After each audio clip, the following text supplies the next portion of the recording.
In the coastal town of New Seabourn, a badge could shield the powerful or destroy the defenseless, until Andrea King returned home. A decorated special ops veteran, she limped off the battlefield only to face a new war in her own backyard. Corrupt cops, midnight threats, and a chilling note pinned to her door. But when the local lieutenant tries to silence her for good, he forgets that a soldier who's seen it all can't be bullied. Allies emerge in hushed phone calls, hidden files, and a journalist willing to risk everything. The FBI is on its way, the chief is on the run, and New Seabourn is about to learn the price of tyranny. Just before we dig into the whole story, I'd love to know where you're watching from. And if you enjoy gripping tales of justice, be sure to subscribe, because tomorrow's special episode is one you won't want to miss. It was late afternoon in the coastal town of New Seabourn, and everyone seemed to know the invisible rules set in place by the people who wielded power.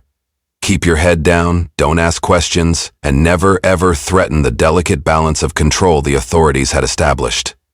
For generations, the local police department had functioned both as a shield to protect and a blade to pierce, selectively choosing whose lives to safeguard and whose to destroy. Most residents understood, albeit reluctantly, that stepping out of line or even appearing suspicious could invite retribution swifter and more ruthless than any criminal gang.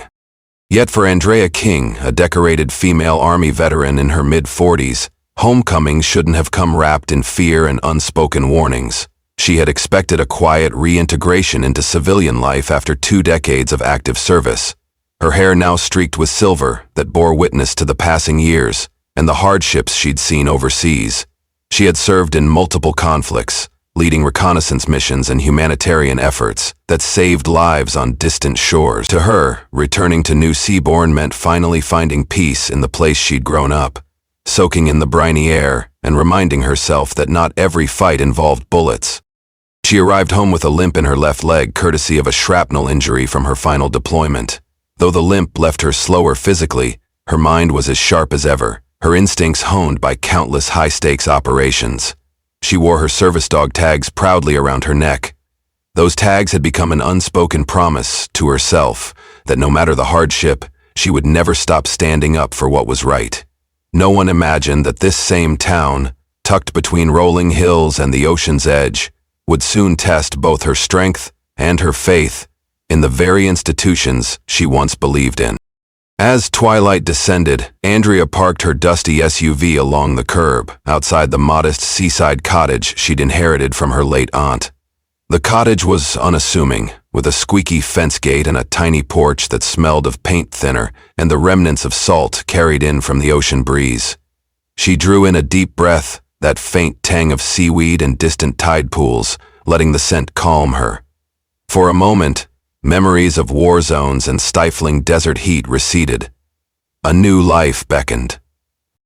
But peaceful moments have a habit of ending abruptly when darkness conceals men with dark intentions. Even as she slid her key into the lock, her peripheral vision registered the reflection of flashing lights somewhere down the road. A patrol car rolled along, moving slowly, as though taking inventory of who dared to stand outside so late in the evening. The beam of its headlights illuminated Andrea for a split second, a jarring spotlight that sent a chill through her. She wondered if they recognized her, or if her presence was already considered a potential threat, just another new face returning after years away. She shrugged off the feeling, telling herself it was just paranoia. Yet that night she slept fitfully, repeatedly waking to the hum of a car engine idling near her home. Each time she peered out, she caught a fleeting glimpse of headlights before they vanished. After the third incident, she laughed humorlessly into the darkness. "Maybe I've been overseas too long," she muttered. Jumping at every shadow, she pressed a hand to her dog tags, taking solace in the small piece of metal that had accompanied her through so many life-threatening missions. She didn't know that her quiet return to New Seabourn had already been noted by those who considered themselves guardians and judges of order. Morning brought a hopeful sun. Andrea rose early, ignoring the dull ache in her leg, determined to reacquaint herself with the town she had left decades ago. She had made a vow to herself to get back into a steady exercise routine. If running had once been her daily ritual in the military, it could serve again to clear her mind. So, with her hair tied back and her dog tags tucked beneath her t-shirt, she set out from her cottage, inhaling the crisp ocean air that seemed to sharpen her senses. The streets were nearly empty, except for a few older residents walking their dogs and a street sweeper tending to scattered debris. Andrea walked at first, warming up her muscles, nodding politely to a gray-haired woman who smiled in acknowledgement. Then she pushed into a slow jog, ignoring the twinge in her left knee. The rhythmic impact of each step provided a familiar sense of grounding. She needed this, an anchor to the simpler parts of life, a small victory over the anxiety that had followed her home. She reached the main thoroughfare that snaked along the coastline, lined with fishing shacks, a few quaint diners, and a small maritime museum with chipped paint on the wooden signs. She spotted a local diner named Louise's Kitchen, a place she recalled from childhood as having the best clam chowder in town.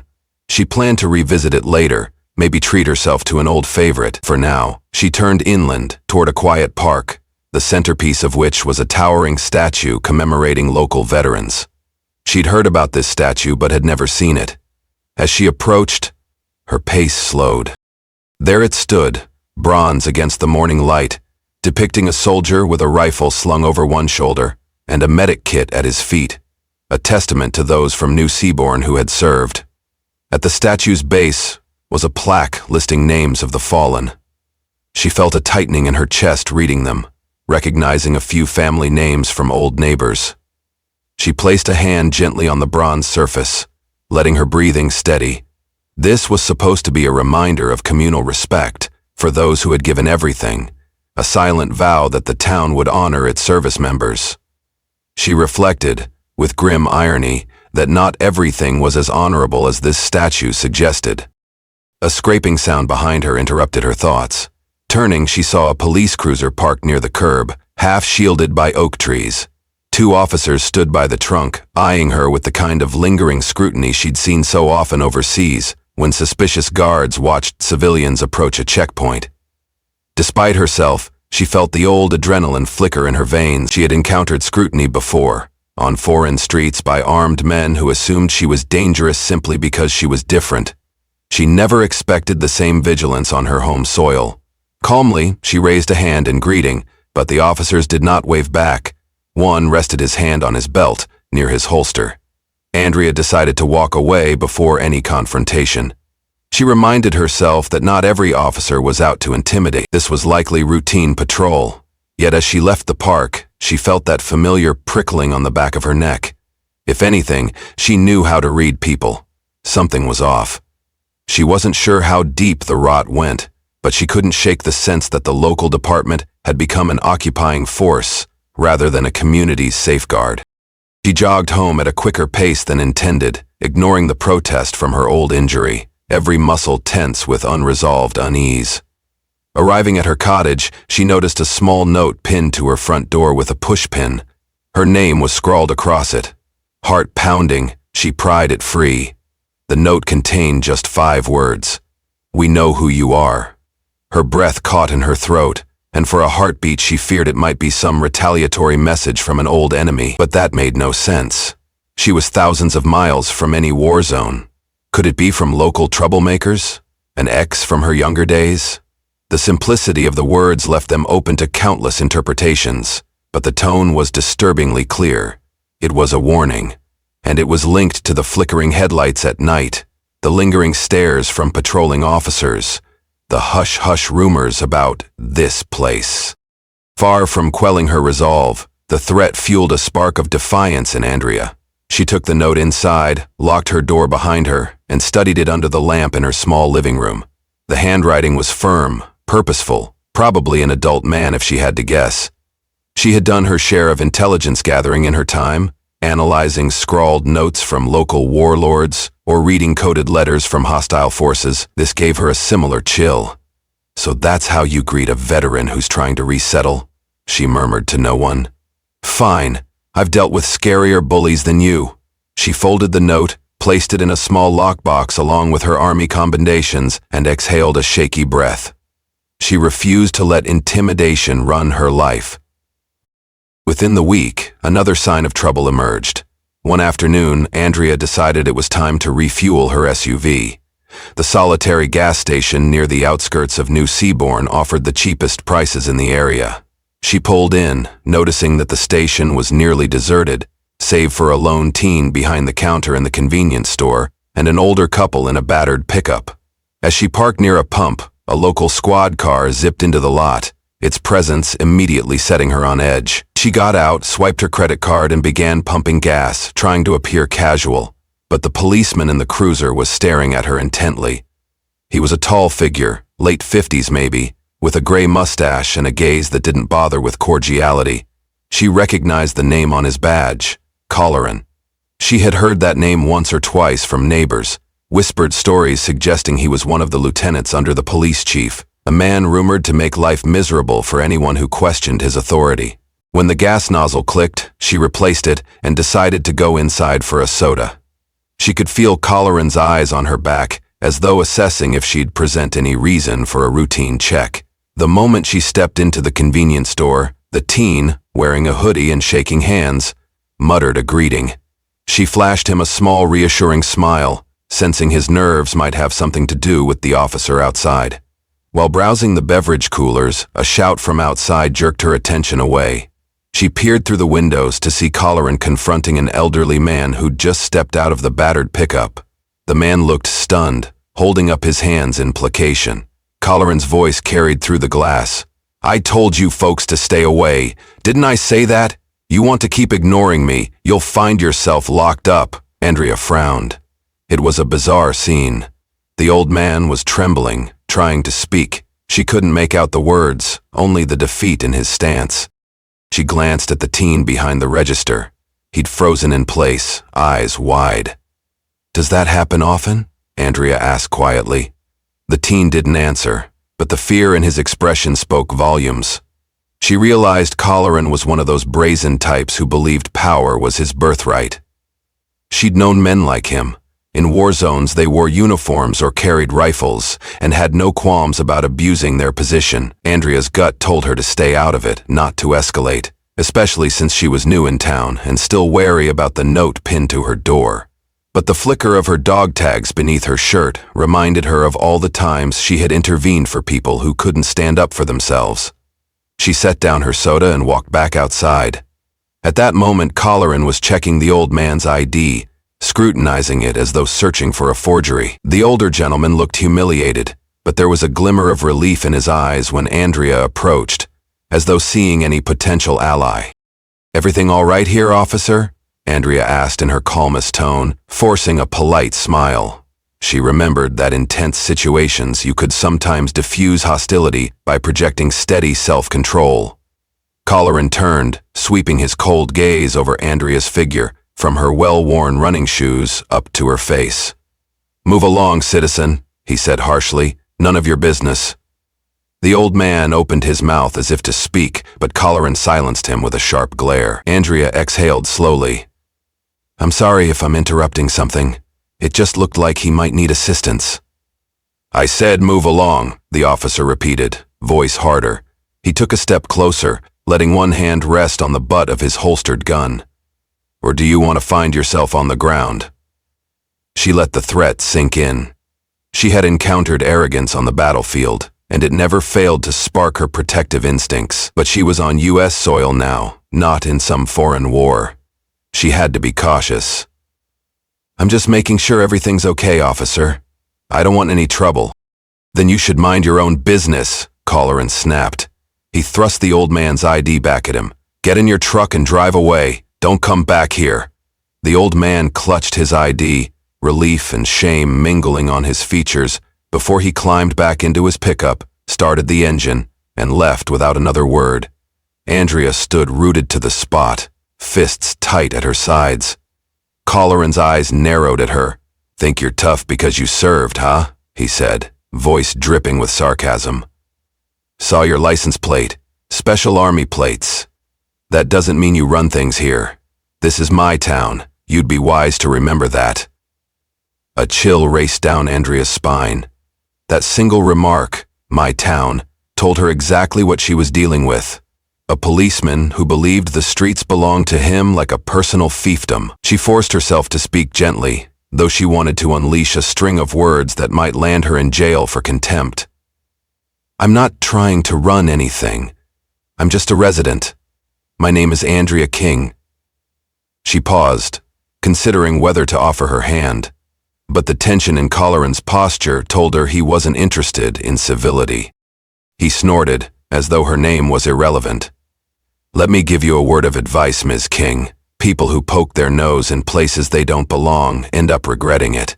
He stepped closer, close enough for her to smell the faint odor of stale coffee on his breath. You served overseas. Good for you.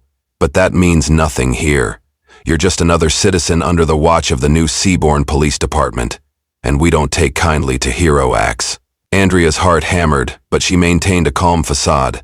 She recognized intimidation tactics. She'd survived far worse. Still, caution told her to de-escalate. I understand, she murmured, stepping back. I hope you have a good day, officer. Collaren gave a humorless chuckle. I will. You, on the other hand, might want to watch yourself. With that parting shot, he climbed back into his cruiser and drove off, leaving her standing there with the echo of his threat ringing in her ears. She let out a long, shaky breath. This was not how she had imagined life back in her hometown. It was as if someone had replaced the idyll of New Seabourn with a sinister version of reality, warped. In her memory, the police were folks who helped fix a child's broken bike chain or escorted a lost dog back to its owner. She never expected to see an officer treat an elderly man like a criminal for no discernible reason, or to be threatened for simply asking if assistance was needed. Shaken, Andrea re-entered the convenience store. The teen behind the counter looked up, eyes wide. That was intense, he whispered. He's never liked me hanging around here alone either. Says I look shifty. But I need the job. Andrea's chest constricted. That single word, shifty, carried the weight of Collaren's prejudice. The teen was likely only 16 or 17, trying to earn a bit of money, not hurting anyone. I'm sorry you have to deal with that, Andrea said softly, rummaging for some cash to pay for a bottle of water. Stay safe, okay? He nodded, looking uncertain. As she walked out, she glanced around, half expecting Collaren to have doubled back, but the coast was clear. She swallowed, then drove away, her thoughts swirling, question after question surfacing. Why were these officers so brazen about intimidation? Was this just a personal vendetta, or something systematically ingrained within the department? That evening she mulled it over in her living room, the TV tuned to a local news channel that was cycling through mundane stories. A fundraiser, a new library wing, minor robberies. No mention of random harassment at the gas station. No mention of the police force or potential misuse of power. The glaring absence of such stories made her suspect that local media might be reluctant or outright scared to talk about it. Then, as though fate were done with subtlety, her phone vibrated with a text from an unknown number. We saw what happened. You're not alone. For a split second, she felt her stomach plummet. Was this another threat? But then she read further. A second message followed. Some of us have been documenting police misconduct. You want to help? Her mind spun. Who was behind this? A group of concerned citizens? An underground network fighting police corruption? She typed a hesitant response. Who are you? A minute passed, an agonizingly long minute, before the reply came. No names yet, safer that way. The important part is that we've got evidence. We just need more to expose everything. Andrea's heart pounded. Evidence. Proof. Her training told her that no matter how righteous a cause, if you lacked proof, all you had were accusations. She thought of Collaren's threat, the note pinned to her door, the old man's terrified expression. Without evidence, they would all be dismissed as hearsay, but this text implied there were people out there willing to take risks. She typed back. All right, let me know how I can help. No reply came immediately. She sat on her couch, phone in hand, staring at the screen until the news looped to weather and the local anchors joked about weekend sunshine. Her mind was too restless to relax. She had half a mind to contact her longtime friend Sam Bowers, who was now a local journalist. They'd grown up together, parted ways when Andrea enlisted, and reconnected sporadically over social media. But Sam had always seemed unimpressed by the local government, frequently complaining about their secrecy. If anyone was forging connections with these whistleblowers, it could be Sam. She decided to dial him. The phone rang 3 times before a familiar voice answered, warm with an undercurrent of curiosity. "Andrea? It's been ages. Everything okay?" She swallowed, not certain how much to reveal yet. "Sam, hi. I'm back in town. Long story. Listen, do you know anything about our local police being, well, overly aggressive?" She tried to sound casual, but her voice shook slightly. A pause, then Sam sighed. "I do, but I can't get a single person to talk on record. It's like everyone is petrified." Andrea nodded, even though Sam couldn't see her. "I've run into a few incidents. Something's off. I've been threatened. Others have too. A group reached out via text, claiming they have evidence of misconduct." Sam exhaled, relief and caution weaving together in his tone. "So there really is something out there. People talk to me in whispers, but the moment I say record, they clam up. Look, Andrea, I'm working on an investigative piece, but I'm hitting walls. Hard walls. If you can connect me with whoever reached out to you, that might change everything." She considered. "I don't even know who they are. They won't give me names, but maybe if they trust me, I can bring you in. Just be careful. We both know how this town operates these days." Sam gave a humorless chuckle.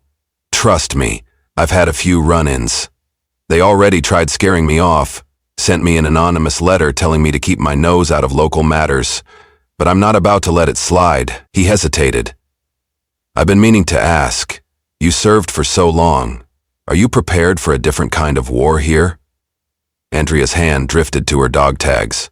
She squeezed them for reassurance. "I've been preparing for it all my life. If local tyranny thinks it can cower me, it's in for a rude awakening." They agreed to keep each other in the loop. After the call ended, Andrea paced around her small living room, trying to quell the nervous energy that flared every time she thought about how quickly her new life at home had become tangled in threats and secrecy. She forced herself to recall her training. Gather facts, remain patient, be systematic. You don't rush into a confrontation without intelligence on the enemy's positions. She'd seen enough brash moves in war zones to know they rarely end well. The unknown group texted her again that night, instructing her to meet in a discreet location near the old marina at midnight in 3 days' time if she wanted to see something that would confirm her suspicions. The invitation was cryptic, making her spine tingle with equal parts fear and excitement. She typed a simple acknowledgement. "I'll be there." The next days passed like slow-turning gears, each moment marked by subtle intimidation. A pair of officers parked outside her cottage one afternoon, eating lunch in their cruiser but clearly aiming their stares at her windows. Another time, her mailbox was left hanging open, as though someone had rummaged through her envelopes. On the second morning, she found a crumpled pamphlet on her lawn titled, "Respect Law Enforcement, or Else," though it bore no official insignia. The entire situation felt like a twisted cat-and-mouse game. But Andrea was no helpless mouse. Each act of intimidation only steeled her determination. She documented everything, snapping photos with her phone and jotting notes in a small notepad. She'd learned in the army that meticulous records could turn the tide in any investigation. If these bullies wanted to silence her, she would answer by growing even louder. At last, the designated night arrived. A cool breeze swept in from the ocean, and the moon was a sliver in an overcast sky, rendering the streets gloomier than usual. She wore dark clothes, slipped her phone into her pocket, and quietly exited her cottage under the cover of midnight. The old marina was a relic from better days, long before the city built a modern harbor. Now, it was a series of dilapidated wooden docks, rotting in the salt air, used only by local fishers unwilling to pay the higher fees at the main harbor. At this hour, it was deserted. She felt the boards of the old dock creak under her careful steps. A single flickering lamppost provided weak illumination. She waited, scanning the darkness, her breath shallow. Years of operating in war zones had ingrained in her a nearly uncanny night vision and heightened awareness. Part of her worried this was a trap. Another part felt an odd sense of purpose. If she wanted to bring justice to those being victimized, these were the steps she had to take. A soft shuffle of footsteps reached her ears, and she turned swiftly. Two figures emerged from behind a stack of old lobster traps. One was short and thin, wearing a hooded sweatshirt. The other was taller, with an inconspicuous baseball cap pulled low. Their faces remained hidden by shadows. Andrea tensed, but something about their posture felt anxious rather than aggressive. "You came," the shorter figure whispered. The voice was that of a woman, older than a teen, though Andrea couldn't identify an exact age. "We weren't sure if you would." Andrea nodded. "I'm here. You said you had evidence?" The taller figure produced a small, USB flash drive from a jacket pocket and held it out. Videos, recordings, officers beating suspects, threatening families, planting evidence. "We have more, but this is the tip of the iceberg. We want it to go public, but local media is terrified, and the national outlets haven't paid attention yet." Andrea's stomach knotted at the mention of beatings and planted evidence. "You filmed this yourselves?" "Yes. Some of it is from hidden cameras. Some is from an officer who couldn't stomach it anymore. They tried to wipe data from the official body cams, but we salvaged fragments," the woman figure said in a hushed rush. Andrea reached out, hesitating a moment before taking the flash drive. "I can get this to Sam Bowers, a journalist friend. He'll know how to handle it." The taller figure shifted uneasily. "You have to be careful. The department is bigger than just a few bad cops. Chief Brolin and Lieutenant Colleran run it like a private kingdom.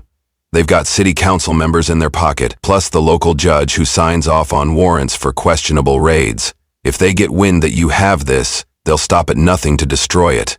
And you—" "I've faced worse threats," Andrea said with a determined edge. "Who are you two, really?" The woman lifted her hood slightly, revealing a face that Andrea recognized from around town. Linda Poe, who ran the local community center. Linda was known for her no-nonsense approach in helping disadvantaged kids. "I'm not scared for myself," Linda said. "I'm worried about the kids. If they're seen near me, the cops target them for random checks. I've had enough. People come to me with stories, and I've helped gather them, but we need someone with your nerve to push it forward." Andrea nodded, heart pounding. She turned to the taller figure, but he remained concealed. "It's better for all of us if I don't say my name," he muttered apologetically. His voice, however, sounded vaguely familiar. "Just trust that I serve on the inside. I've seen more than I can stomach." She let it go. "I'll keep this safe, thank you. But what else can we do? Just handing it to a journalist might not be enough. These folks hold the strings." "Locally," Linda nodded vigorously. "We might need external support. The FBI, Department of Justice, civil rights groups. We'll need a massive public outcry to force them to step in. We're hoping you can help coordinate that with your connections." A memory flared in Andrea's mind. An old friend from her unit who now worked in a federal capacity, investigating corruption in local municipalities. "I do know some people who might help," she said. "But first, I'll get these files to Sam. We'll strategize from there. If this evidence is as damning as you say, we can ignite a fire that not even Chief Brolin can quench." "Just be careful," Linda repeated. "Colleran has no scruples. He's orchestrated cover-ups, forced confessions, you name it. The moment you become a threat, they'll move to silence you." Andrea's mind immediately jumped to the threatening note pinned to her door. So that's how they operate, sowing fear like seeds in a garden. She tucked the flash drive securely into a hidden pocket inside her jacket. "I will, and thank you, Linda, both of you. We'll protect this evidence. You have my word." They parted ways in that murky half-light of the marina, moving like ghosts among the old docks. Andrea's heart hammered, a mixture of adrenaline and righteous fury coursing through her. So it was all real, and possibly even worse than she'd feared. The question was, how far were these corrupt authorities willing to go? She reached home without incident, though her eyes scanned the streets at every turn, paranoid about a cruiser tailing her. She locked the door, drew the curtains, and finally let out a shaky breath. She plugged the USB into her laptop and waited, feeling as though she were unwrapping a box of snakes. If Linda and the anonymous officer had risked this, it had to be explosive. The folder contained multiple videos. Some were shaky cell phone recordings of nighttime traffic stops, where officers roughed up drivers, barking slurs and threats. Others showed dusty basement-like holding areas, presumably inside the police station, with unidentified detainees sobbing or pleading, and an officer's voice off camera telling them to shut up or face the consequences. Andrea's stomach churned as she watched clip after clip of police shining flashlights in quivering faces, pushing people into walls or rifling through cars with no apparent cause. Many of the victims looked like older folks, teens or low-income residents. Some wore battered clothes. Others looked like they had come straight from a shift at the local cannery. The level of violence and intimidation was staggering. Then came a final video, labeled Inside Dep. It showed a room resembling a small office. A uniformed man, face partially turned away, grumbled about targets and planting contraband so that quotas could be met. Another voice off-screen laughed, referencing orders from Brolin. Andrea paused, heart pounding. This was the smoking gun, linking the chief of police to orchestrated corruption. Another voice joined in, sounding eerily like Colleran, complaining about Nazi citizens who think they're above the law. Andrea nearly threw up from a combination of disgust and fury. She ejected the flash drive, feeling her hands tremble. This was no mere rumor. It was systematic oppression, a machine devouring the innocent, fed by the power-hungry. She recalled her oath when she enlisted, to protect the Constitution and the citizens of her country from all enemies, foreign and domestic. Domestically was not a concept she'd imagined applying to small-town America, but here it was. She texted Sam Bowers immediately, "I have something big, need to see you ASAP." He responded within seconds, "Tomorrow morning at my office, 8 a.m. That night, she barely slept, every creak of the cottage's wooden frame making her jump. The thought of what could happen if the police found out she possessed these videos kept her alert. If Colleran had threatened her so casually over a mild confrontation, what would he do if he discovered she held the proof that could topple the entire department? Come dawn, Andrea headed to Sam's office. The building was an older brick structure downtown, housing a small local paper called the Seabourn Gazette. Sam rented one of the upstairs rooms as a personal workspace for deeper investigation. She climbed the steps slowly, mindful of her leg.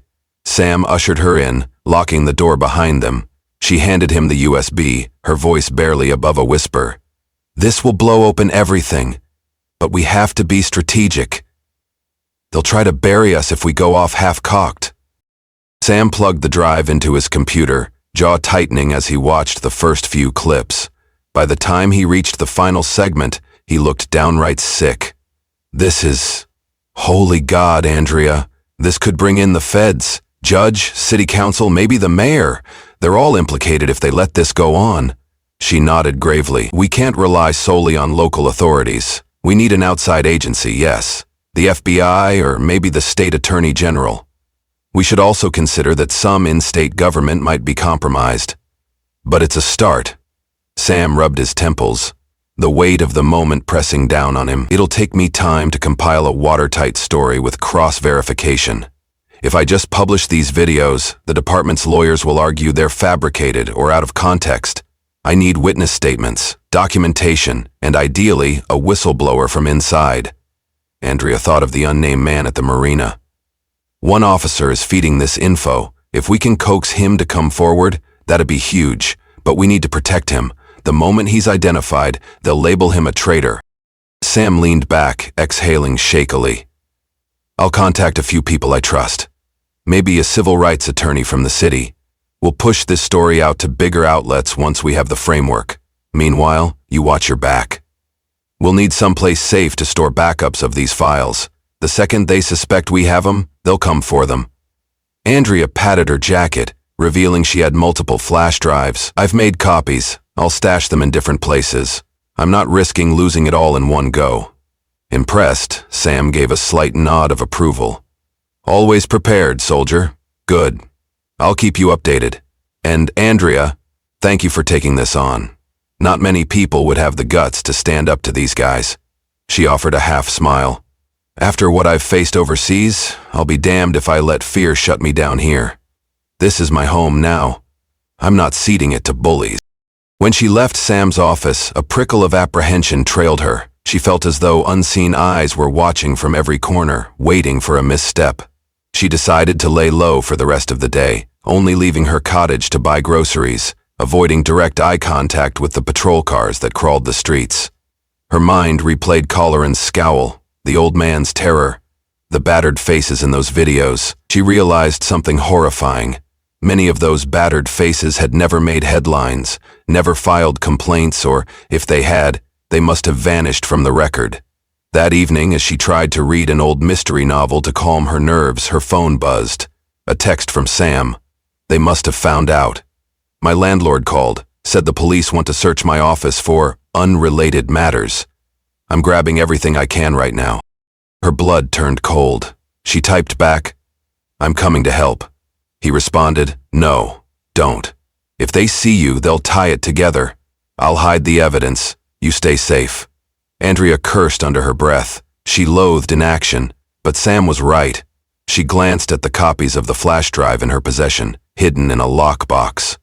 If the cops raided Sam's place, they'd be looking for anything suspicious, hopefully ignorant of the fact that the real trove was secured elsewhere. She could only hope Sam was quick enough to stash what he needed. If they found the original USB, that might be enough to sabotage the entire plan. Night fell, thick and oppressive, like the hush before a storm. She triple-checked her doors and windows, fear twisting her stomach. She tried to watch mindless TV, but her thoughts circled back to the same question. How soon until Collaren or Chief Brolin realized she was the pivot point for this evidence? By midnight, she dozed off on the couch, only to wake with a start at a rattling sound near her front porch. She jumped up, heart pounding. A silhouette passed her window, and she froze, adrenaline surging. She moved to flick on the porch light. In the harsh glow, she saw someone dart off into the darkness, leaving behind a small object on her doorstep. Cautiously, she waited, half expecting a gunshot or a crashing window. When the silhouette vanished, she opened the door just enough to peer outside. Lying on the weathered boards was a single black glove, a bullet nestled in its palm. Her breath caught. It was a message. They were warning her that a bullet could follow, that next time it might not be such a symbolic drop. Fear coiled in her belly, but so did fury. She picked up the glove and bullet, her hand trembling. Enough was enough. She placed them inside, next to that earlier threatening note. Evidence of intimidation. She spent the rest of the night wide-eyed, dog tags cool against her chest, considering what it might cost to see this through. But as an old saying she'd heard overseas often went, it is better to die on your feet than live on your knees. She refused to kneel. At dawn, her phone buzzed with a call. It was Linda Poe's voice, cracking with alarm. Andrea, something bad happened last night. One of the older residents was found beaten in an alley downtown. People say he was seen speaking out against Collaren at a community meeting. They're calling it a mugging, but no one believes that. The cops barely investigated. It's sending shockwaves. Andrea pressed her free hand to her forehead. Another victim. Another scare tactic to silence people. Is he alive? Barely. They rushed him to the hospital. People are frightened, Andrea. Some are murmuring about leaving town. We can't let them chase us out. Please, do something. Andrea swallowed the lump in her throat. I'm not giving up. Keep me posted on his condition, and tell folks not to lose hope. We're close to exposing all of this. She paused. Maybe start collecting personal statements from people who trust you, while we get our plan in place with Sam, Linda whispered, a trembling, thank you, and ended the call. 2 hours later, Sam rang with an update. He'd managed to hide his data drives in a safe location before the cops arrived at his office. They searched the place under the guise of investigating illicit materials, but fortunately found nothing. They're pressing me, though, Sam said grimly. Warned me that if I keep stirring the pot, they'll haul me in for questioning. The only reason they haven't is because they know it'll be too suspicious. They're hoping intimidation is enough. I have an appointment with a civil rights lawyer this afternoon. I'll show them the footage. We'll see if we can expedite involvement from the state or feds." Andrea felt a spark of relief. "That's good. We need an official channel." Linda said another man was attacked last night, likely a retaliation for speaking out. "They're escalating." Sam sighed. "I know. That's exactly why we can't back down. We'll hold them accountable. Get ready, Andrea. This will get worse before it gets better." Despite her bravado, Andrea was unsettled by the notion that this will get worse. She tried to focus on practicalities. She updated her hidden stash of digital backups, made sure to leave a copy with a trusted friend in a neighboring city just in case. That friend knew to send everything to national news outlets if Andrea went missing. Paranoia? Maybe. But after what she'd witnessed overseas, it felt more like caution. Days passed with tension crackling through the air. Sam's lawyer was a fierce middle-aged woman named Carla Monroe, who specialized in civil rights litigation. Carla took one look at the evidence and declared that it was enough to begin formal legal proceedings, though she admitted it would be an uphill battle. She started contacting the Department of Justice. Meanwhile, Sam wrote a draft article summarizing key points. Without revealing the whistleblower's identity, the plan was to release it online once certain legal safeguards were in place. Andrea sensed the clamp tightening around her. Patrol cars were a constant presence on her street, sometimes slowing to shine a spotlight on her house late at night. Her tires were slashed once, forcing her to pay for replacements. She didn't even bother reporting it. She knew the local cops would do nothing or twist it around. She took photos for her personal record instead. One night, Linda texted, urging Andrea to attend a small community gathering at the local church basement. Residents were meeting to discuss how to protect themselves and share stories. Andrea was reluctant. What if it was raided? But Linda insisted they needed her, so she went. Dog tags hidden under a sweater, hair pulled back in a practical ponytail. About 20 people were there, ranging from seniors to a handful of younger adults. She recognized the teen from the gas station, huddled next to his mother, looking terrified. One by one, people recounted their run-ins with the police. False DUI charges, random searches of their homes, lost jobs when the department blacklisted them. Andrea listened, heart heavy, realizing this was a systematic plague that had festered for years because no one dared speak up, or if they did, they were swiftly silenced. When Andrea finally spoke, her voice trembled at first but gained strength as she went on. She explained that she'd served her country to defend exactly these rights: fair treatment, due process, freedom from tyranny. Seeing them trampled by local authorities was intolerable. She told them about the plan with Sam and Carla, about the evidence that would soon be public. Several people asked if that might spark immediate retaliation from the police. Andrea was honest. They might lash out, but once the story spreads nationally, they can't hide. If we stand firm together, they can't pick us off one by one. A few in the audience teared up, relief finally surfacing that someone was doing something tangible. Others looked fearful, but nodded in agreement. "We've got your back," an older woman said. "We're not running. This is our home." Andrea left that meeting filled with a mix of hope and dread. Hope that the community was no longer cowed, dread knowing Colleran and the chief wouldn't stand by idly. In a whispered aside, Linda mentioned a rumor that the chief was planning a sweep of criminal elements next week, an excuse to arrest anyone they labeled a troublemaker. Andrea suspected it was a scare tactic to root out the activists. She told Linda to spread the word to stay calm, not to resist physically but to contact the lawyer if arrested. They were dealing with an institution trained to spin narratives to their advantage. Sure enough, the sweep rumor materialized into real action. Over the course of a single day, officers carried out raids on a handful of homes, confiscating personal property under vague pretenses like suspected drug activity. The detainees were largely people who'd attended the church meeting. Andrea's phone lit up with frantic calls. She and Sam scrambled to notify Carla, but the local judge, likely in the chief's pocket, signed every warrant the police requested. By the end of the day, over a dozen residents were behind bars or being held for questioning, and the entire town reeled under a wave of intimidation.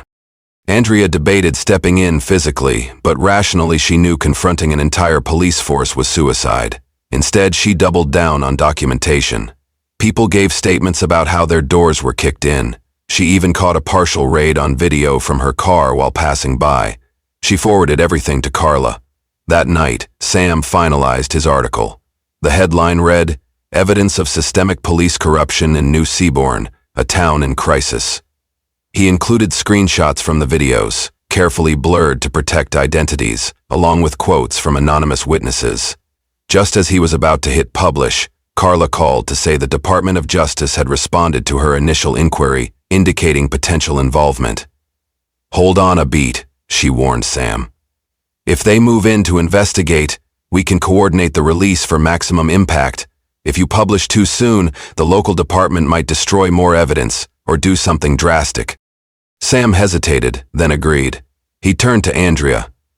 "We might have to wait a few days. I know how precarious this is, but we need to line up the federal authorities properly." Andrea suppressed the urge to scream. Meanwhile, people were rotting in the local jail, facing who knew what. But she recognized Carla's logic. A synchronized release could bring immediate scrutiny, preventing the department from burying evidence. "Fine," she said, though it felt like swallowing barbed wire. "But not too long. They're playing rough." Those next few days were a crucible of anxiety for everyone. Andrea tried to keep a low profile, but on the third morning, a battered old sedan pulled up to her cottage. Out stepped a weary-looking man in a rumpled jacket. He knocked on her door with an air of desperate resolve. She opened cautiously, unsure if this might be another trap. "Andrea King?" he asked in a hoarse whisper. I work with them, the police, but I can't do it anymore." His eyes darted around, sweat beading on his forehead. "They suspect I leaked info. I need your help." Her heart thudded. This had to be the whistleblower. She stepped aside, letting him enter. He introduced himself as Officer Marcus Henry. Shutting the door behind them, she locked it. "You're the one who passed the videos to Linda and your other contact?" she ventured. He nodded, trembling. "Yes. They're on to me.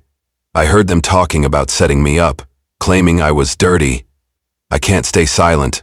Collar and beat a suspect last week. I saw it. I tried to intervene. Now he knows I'm not on board with their games. Please, you have to help me come forward safely." Andrea took a moment to steady herself. Having an active officer as a witness would be gold for their case, but she saw the terror in his eyes. "We have a lawyer, Carla Monroe. She can arrange protective measures, maybe witness protection if it comes to that. The Department of Justice might put you under federal protection once the story goes national." Henry nodded frantically. "I'll do whatever it takes. I have a family, though. 2 kids. I need them safe." Andrea exhaled slowly. The stakes soared higher by the minute. "We'll figure it out.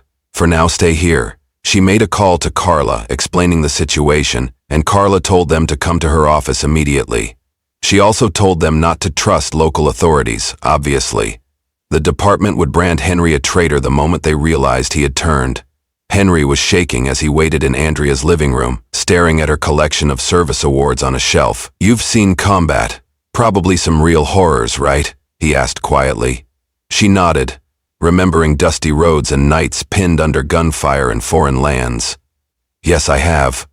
But this... it's different seeing it here, at home. Hurts worse in some ways." He gave a shaky laugh that held no humor. "I joined the force to make a difference, you know. But from the inside, it was a nightmare. Colleran demands loyalty. The chief sets impossible quotas. They keep feeding us lines about how criminals are everywhere. But a lot of it is just families, people who can't fight back." Her eyes softened, and she placed a hand on his shoulder. "You're doing the right thing now. That's what matters." They left together in her SUV, hearts pounding. She avoided main roads, took side streets. She noticed a squad car trailing them at one point, but she managed to lose it by weaving through back alleys. Eventually, they parked behind Carla's law office, a nondescript building with tinted windows. Sam was there too, pacing in the hallway. When Andrea and Henry arrived, he nodded with grim determination. "Ready?" Carla ushered them into a small conference room. After they locked the door, Henry spilled everything. He described how the chief had formed a tight circle of trusted enforcers. Colleran at the helm, who systematically targeted vulnerable residents. We can't meet real criminals on a daily basis in a small town, so they manufacture them, he explained. They plant drugs, falsify reports, strong-arm confessions. Everyone's complicit or terrified. If you speak out, you lose your job, or worse. He provided names, times, places. Carla diligently recorded every detail, her face growing increasingly grim. This aligns perfectly with the videos, she said. I'll expedite the request for federal intervention. Between your testimony and the footage, we have more than enough probable cause. Andrea, arms crossed, tried to maintain composure. At last, something felt like progress. This was the missing piece, the living witness. What about Henry's safety? She pressed Carla. Carla nodded. I'll request immediate protective status from the DOJ. In the meantime, we'll stash him somewhere safe. I know a judge in the next county over who's not in Brolin's pocket. Maybe we can get a protective order signed. It felt like the first real glimmer of unstoppable momentum. Sam placed a hand on Henry's shoulder. You won't regret this, he said earnestly, though they both knew it might cost Henry everything. They parted ways. Carla arranged for Henry to stay in a safe house under the watch of an off-duty guard she trusted. Sam returned to finalize the article, now with quotes from a named police officer, which would add immense credibility. Andrea drove home, adrenaline and relief mingling in her veins. She knew the endgame was near, but also that the most dangerous moment often comes when the enemy realizes they're cornered. It proved true that very night. She was awakened around 2 a.m. by pounding on her door. Heart-lurching, she scrambled out of bed, grabbing her phone. Through the peephole, she saw a squad of uniformed officers on her porch. Colleran's mustache scowl was unmistakable. Her pulse thundered. "Open up, Andrea King!" Colleran bellowed, fists slamming the door again. "We have a warrant for your arrest!" She reeled, breath catching. A warrant? On what grounds? She flicked on the porch light. Through the tiny glass window, she saw Colleran wave a paper. "Don't make this difficult. You're aiding a criminal. We know you have an officer in your custody." Andrea swallowed, phone trembling in her grip. She dialed Carla, no immediate response. She left a frantic voicemail. "They're here, trying to arrest me on bogus charges." Then she realized she might need to stall. She inhaled deeply. "May I see the warrant?" she called out through the door. "Slide it under, please." "You'll see it when we bring you in," Colleran snarled. "This is your last chance to open up peacefully." She noticed a second cop aiming something at the lock. Fear hammered inside her skull. They were prepared to break in. Another overseas memory flashed in her mind. Enemy fighters forcing entry, a swirl of chaos. But she was determined not to go quietly if it meant disappearing into their custody without the outside world knowing. She typed a quick text to Sam's phone. "PD, at my door. They have a bogus warrant, possibly to force me to reveal Henry. Help." Colleran's voice grew sharper. "Andrea King, step away from the door. We're entering by force." She had seconds to decide. If they took her, who knew what accident might happen in custody? She rummaged for her car keys, cursing under her breath. Then she realized a direct confrontation was unwinnable. She needed a plan B. Her cottage had a back door leading to an alley. She could try to slip away. Crack. She heard the front door splinter as they rammed it. She bolted through the hallway, throwing open the back door, sprinting into the darkness. Shouts erupted behind her. A flashlight beam swept overhead. She zigzagged between neighboring houses, trying to move with stealth despite her throbbing leg. She could hear them crashing through her cottage, cursing when they realized she was gone. She reached the alley, slipping behind a tall fence. Headlights swept the intersecting street. A second squad car was cruising by, presumably cutting off her escape. She held her breath, flattening herself against the fence. The car passed slowly, presumably not expecting her to be so close. She exhaled in shallow bursts, mind racing. She had to get to Carla, or Sam, or anyone who could help. She couldn't outrun them in a direct chase. She needed to outmaneuver them. In the gloom, she spotted an older sedan, no police markings, parked near the alley's mouth. She recognized it as belonging to an acquaintance from the community center. The owner had once mentioned leaving the keys under the seat because the car was such a junker no one would steal it. Praying that was still true, she crept forward. Her heart hammered in her ears as she tested the door it opened. She reached beneath the seat, fingers fumbling, until she found keys. Talk about a miracle. She slid into the driver's seat, ignoring her guilt at effectively borrowing the vehicle. She'd return it once safe. The engine coughed to life, headlights off, and she inched out of the alley, scanning for squads. At the next intersection, she flicked on the lights for safety but kept them dim, turning away from downtown. Her phone vibrated with an incoming text from Sam. "Holy hell," I heard. "Carla's contacting a federal contact. They might intervene. Just get out." That was exactly what she planned to do. Andrea clenched her teeth, navigating side streets until she hit the highway leading out of town. She glanced at the mirror, half expecting sirens. The highway was mostly deserted. Once she was miles from the town border, she finally allowed herself a moment to breathe. Her chest felt tight, tears threatening to surface from the sheer terror of nearly being ambushed. She recognized the surge of post-adrenaline shakes. She forced them down, focusing on the road. She recalled a motel by the next county line, the Sunset Inn, a modest place where traveling fishermen sometimes stayed. She'd decided to hole up there. She needed a place to regroup, to coordinate with Carla. Maybe the federal marshals or FBI could keep her from being snatched by the local force. She couldn't believe she had to go on the run in her own country, from her own police. It was an outrage she couldn't dwell on now. Survival was first. She arrived at the Sunset Inn, parking at the far end under a flickering lamp. The night manager was half asleep, but roused enough to hand over a room key after Andrea paid in cash. She used a false name, an old tactic from her army days, forging plausible identity.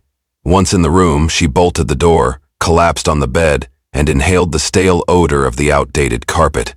She needed rest, but her mind refused to quiet. She texted Linda, telling her to spread the word that Andrea was safe for now. Then she texted Sam, letting him know the motel location. He replied that Carla had reached some contacts at the DOJ, and they were appalled by the local department's actions. "They'll move fast," Sam wrote. "Hang in there."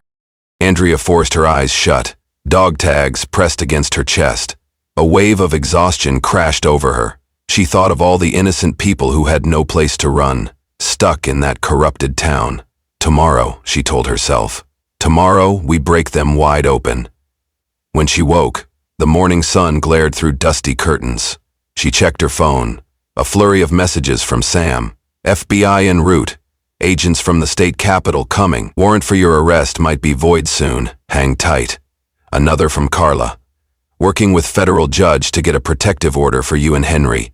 Could be resolved in next 48 hours. Andrea's tension eased slightly. Reinforcements were coming. The cavalry, as one might say. She flicked on the motel's TV, a local news channel, only to freeze at the headline. Local resident Andrea King wanted for questioning in alleged conspiracy. A serious-looking anchor read off what was clearly a police press release, describing Andrea as armed and dangerous. She almost laughed at the blatant lies. The broadcast ended by encouraging citizens to call 911 if they spotted her. So that was their tactic. Paint her as a criminal. She recognized disinformation from her tours overseas. The difference now was that it was happening in her home state. Her phone rang. It was Sam.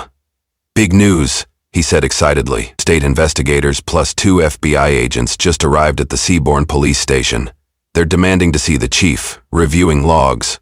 We're hearing rumors that multiple cops are already trying to shred documents or flee. The local DA is panicking. They're telling the officers to stand down. I think the chief is barricading himself in his office with a handful of loyalists. There's talk of a standoff." Andrea's heart soared. "So it's happening. It's really happening." "Yes, and I want you to be safe. Don't come back yet. Wait for Carla to finalize your protection, but once the feds secure the station, you'll be free to return and give your statement." Relief mixed with disbelief. Could it all unravel that fast, once higher authorities stepped in? She hoped the rot was contained enough that these federal agents wouldn't be compromised. "Thanks, Sam. Keep me posted." She waited in the motel room, pacing the threadbare carpet. Hours dragged on. The midday sun gave way to late afternoon. Then Carla texted. Chief Brolin took Colleran and a few officers out a back door, possibly fleeing. Agents in pursuit. We have Henry with us, giving official testimony. Please remain hidden for now. Andrea paced, flipping between channels on the motel TV, but no station had immediate coverage. She scrolled social media. Locals posted phone clips of black SUVs around the station. Officers in plainclothes ushering detainees out. One short video even showed a man in a police uniform being handcuffed by a federal agent. The text overlay read, OMG, it's happening, free New Seaborn.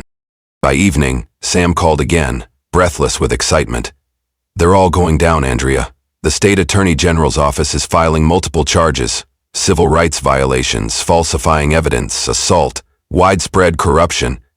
They're also releasing your name from their wanted list. Officially cleared. They found no evidence to support any charges. The feds want you to come in voluntarily to give your testimony. Confirm the videos. Tears pricked at her eyes. She sank onto the motel bed. We did it, she whispered, almost afraid to believe it. What about the chief and Colleran? Sam's tone darkened. Colleran was arrested after a short chase on the highway. The chief is rumored to be trying to cut a deal, but the AG has no sympathy. They uncovered so much evidence of wrongdoing, there's no way he's escaping prison. Andrea exhaled. We'll head back then, maybe tomorrow. Let's coordinate with Carla so I can testify safely. I want everything done by the book. Of course, Sam said. Andrea, thank you. The whole town owes you. She ended the call, took a moment to let the relief wash over her, and then prepared for the drive home. She felt a weight lift from her shoulders. Despite the threats, the bullet-laced glove, the near arrest, she had persevered. A part of her still braced for some final twist, but the knowledge that the FBI and state agents were physically on the ground in New Seaborn gave her confidence. This was no longer a local matter. The eyes of higher authorities were upon them. Returning in the borrowed sedan, she beheld the town with fresh eyes. It looked the same coastline, same modest houses. But the atmosphere felt different, an electric sense of possibility instead of dread. Word traveled fast in small communities, and she noticed groups of neighbors gathered on porches, talking animatedly. Some waved in recognition as she passed. She realized that by now, they likely knew she'd been falsely targeted.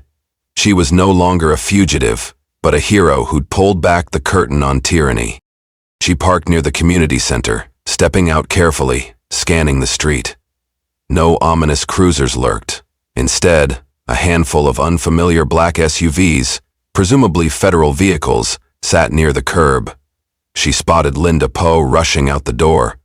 Upon seeing Andrea, Linda burst into grateful tears and pulled her into a hug.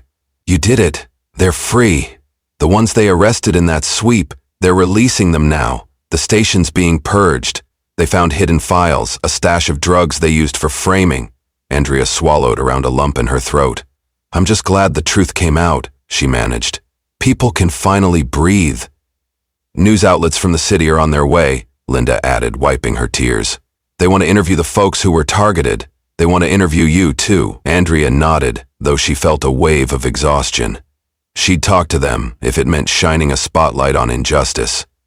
She followed Linda inside, where she found Carla, Sam, and a couple of state investigators going over reams of paperwork. Carla rushed to Andrea, grabbing her hands. Glad you're safe, she said. We've got an official request for your statement. Let's get it done.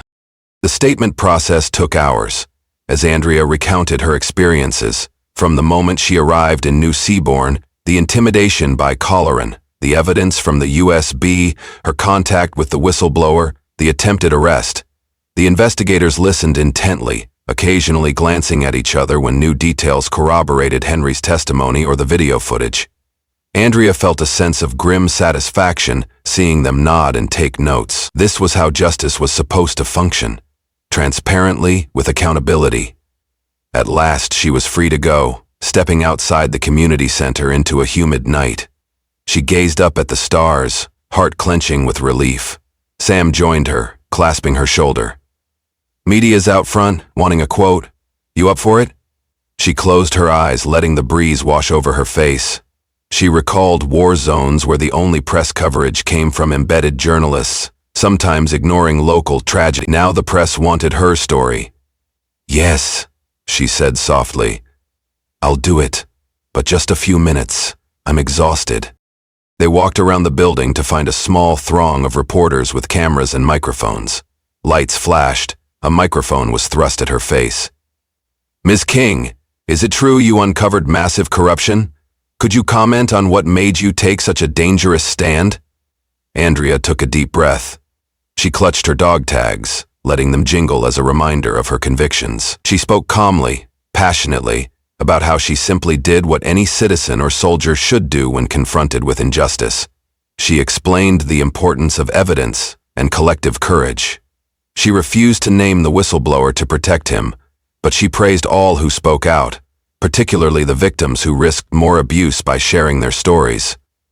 Her voice wavered only when she described the feeling of being hunted in her own hometown. "I served overseas," she said, "believing I was defending the freedoms we hold dear. I never expected to fight such a similar battle here. Yet, the principle remains the same. If those in power abuse their authority, we must stand against them, no matter the cost." A hush fell among the reporters. One of them, an older journalist with kind eyes, offered quietly, "This must have been very hard for you." Andrea nodded, tears brimming. "It was, but it's harder for those who've suffered silently for years under this regime. Now hopefully they can start to heal." A gentle applause rose from a few bystanders who had gathered. Cameras flashed again. Andrea felt her cheeks flush, not in vanity, but in the raw mix of relief and heartbreak. She'd never sought fame or accolades, just the chance to live in a community free from oppression. When the questioning ended, Sam guided her away, whispering, "I think that's enough. Let's get you some rest." She murmured thanks and turned to see Linda approaching with half a dozen townspeople, some smiling through tears. They expressed gratitude, offered hugs. The team from the gas station ran up, eyes shining, exclaiming that he no longer felt terrified going to work. An elderly couple clasped her hands, voice quavering, "You saved us from leaving this place." Andrea felt overwhelmed, a sense of purpose reaffirmed. The following days saw a whirlwind of federal investigations, arrests, public statements. The mayor, who had turned a blind eye, quickly resigned. The city council promised sweeping reforms. Officer Henry, under federal protection, revealed in deeper detail how far the corruption extended. He testified in preliminary hearings that placed Chief Brolin and Colleran at the center of the entire operation. Multiple local judges and council members were implicated in covering up complaints. The community breathed a collective sigh of relief as one corrupt figure after another was led away in cuffs. Andrea spent that time quietly rebuilding her life. She replaced her broken front door, patched up the damage from the night Colleran tried to arrest her, and tried to find normalcy. She accepted local help to fix her slashed tires. Everywhere she went, people recognized her face. Though she was grateful for their appreciation, she remained humble, telling them the real heroes were the whistleblowers and the community that refused to be silenced. The Department of Justice appointed an interim official to oversee the new Seabourn Police Department while they restructured the command. Younger, honest officers who had been sidelined now had a chance to step up, supervised by federal monitors. Henry, though forced to testify against his peers, found solace that he did the right thing. Eventually, with the support of his family, he decided to transfer to a different department in another region, hoping for a fresh start. One late afternoon, Linda invited Andrea to speak at the community center. A broad range of residents showed up, from teens to grandparents, wanting to hear from the woman whose actions helped ignite the purging of corruption. As Andrea stood behind a makeshift podium, her dog tags glinting in the overhead lights, she felt a surge of both pride and humility. She told them that the hardest battles often aren't fought on foreign soil, but right where we live, in the daily struggles against those who misuse power. She reminded them that unity and shared courage can topple even the most entrenched authorities. Her voice cracked when she quoted a line often heard among older generations. "We do not bend the knee to fear, for if we do, We lose more than our freedom. We lose our soul. Applause erupted, heartfelt and long-lasting. Middle-aged folks, who had grown up with such sayings, nodded fervently, tears shining. A journalist approached her afterward, requesting a final interview. "What do you hope people take away from this?" he asked. Andrea paused, looking around at the men and women who'd gathered. Some were bruised by the system, others just relieved it was over. She recalled the camaraderie of her squad overseas, how they always believed in leaving no one behind. "I hope they remember that justice matters," she said quietly, "and that, when we stand up for each other, when we speak out against corruption, our collective voice can echo louder than any bully's threats. It's like a quote my own father used to tell me when I was little, 'The darkest hour is just before the dawn.' We prove that dawn comes if you hold on." That night, she returned to her cottage with a sense of closure. The front door had been replaced. The bullet-laced glove and threats were now evidence in an official case. Her life, while still tinted by the echoes of her experience, felt aligned with the ideals she'd fought for in the army. She had protected the Constitution, all right. Protected it from those who wore badges, but trampled the laws they were sworn to uphold. Over the following months, the transformation of New Seabourn was profound. Federal monitors ensured that the newly appointed interim chief followed strict guidelines. Officers with a record of abuse were dismissed or prosecuted. Younger recruits, guided by a moral code rather than intimidation tactics, joined the force. Citizen oversight committees formed, ensuring future transparency. Public trust, though wounded, began a slow recovery. Andrea busied herself volunteering at the community center and occasionally lending an ear to people still processing their trauma. She used her leadership skills from the Army to help set up neighborhood watch groups that worked in partnership with the reformed police department. One day she found Linda painting over a graffiti-laced wall, brightening it with a mural depicting community unity, smiling children, interlocked hands of diverse neighbors, and a shining sun over the sea. The old gloom that once reigned in these streets was gradually replaced by an undercurrent of hope. Whenever Andrea walked around town, she wore her dog tags visibly. They were no longer just symbols of her military service. They had become a quiet testament that she stood for justice here too. Residents often stopped her to say hello, share updates, or simply express gratitude. She responded with warmth, though she never let the gratitude overshadow the memory of those who suffered. She visited some in the hospital or in recovery, listening to their stories of how fear had once ruled. She reminded them that they owned the future now, not the bullies in uniform. As the trials began, Chief Brolin, Culleran, and several co-conspirators faced extensive charges: civil rights violations, racketeering, evidence tampering, assault. They each tried to shift blame, but the evidence was overwhelming.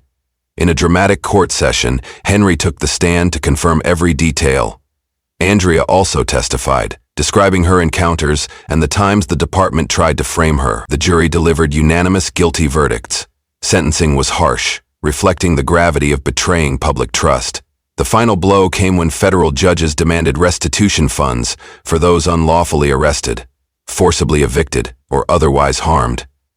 Justice, as slow and fragile as it sometimes is, had come to New Seabourn.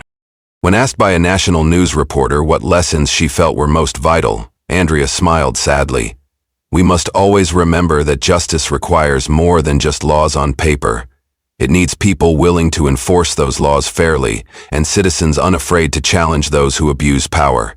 As Martin Luther King Jr. said, 'Injustice anywhere is a threat to justice everywhere.' That applies to small coastal towns as much as anywhere else." Middle-aged viewers watching from their living rooms nodded in agreement, recalling the civil rights movements of decades past, reminded that vigilance is an ongoing duty. On the one-year anniversary of the scandal's public unveiling, the new police chief, an outsider appointed by state authorities, organized a dedication ceremony at the community center. They unveiled a plaque honoring those who stood against corruption, naming Andrea King, Sam Bowers, Linda Poe, and others who risked everything to protect the vulnerable. It moved Andrea to tears, especially seeing that the final line read, "Courage is not the absence of fear, but the triumph over it." Life pressed on. Sam's article had expanded into a special investigative series recognized by larger outlets.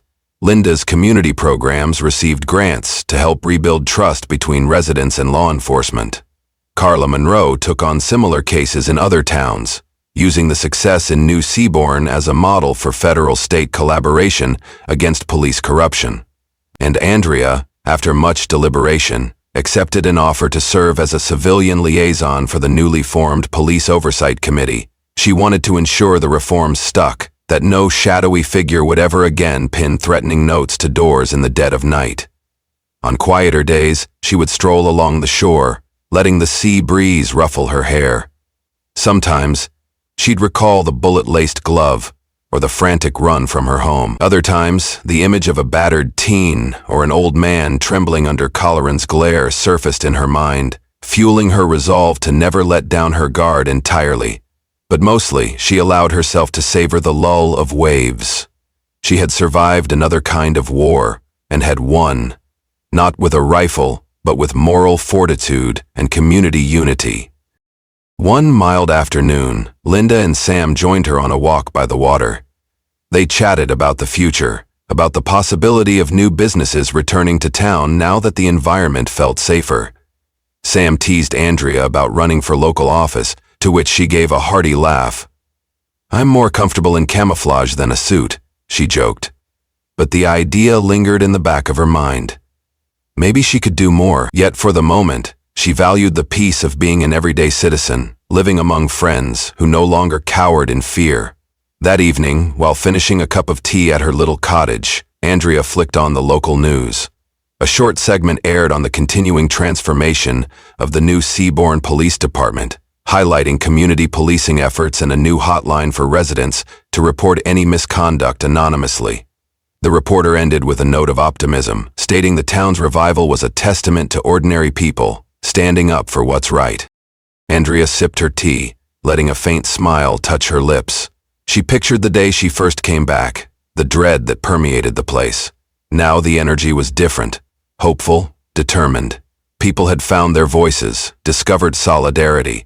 Reflecting on everything that had happened, she realized she'd lived 2 wars in her lifetime, one on foreign soil, the other in her own hometown. Both demanded the willingness to risk personal safety for a larger principle. She rose, heading to her front porch. The sunset painted the sky in fiery oranges and soft pinks. She ran her fingers along the newly replaced porch railing, free of bullet-laced warnings or ominous notes. Life felt lighter. She pressed her palm to the dog tags at her chest, breathing in the brisk coastal air, whispering a small prayer of gratitude for the second chance her community had gained. Lessons learned?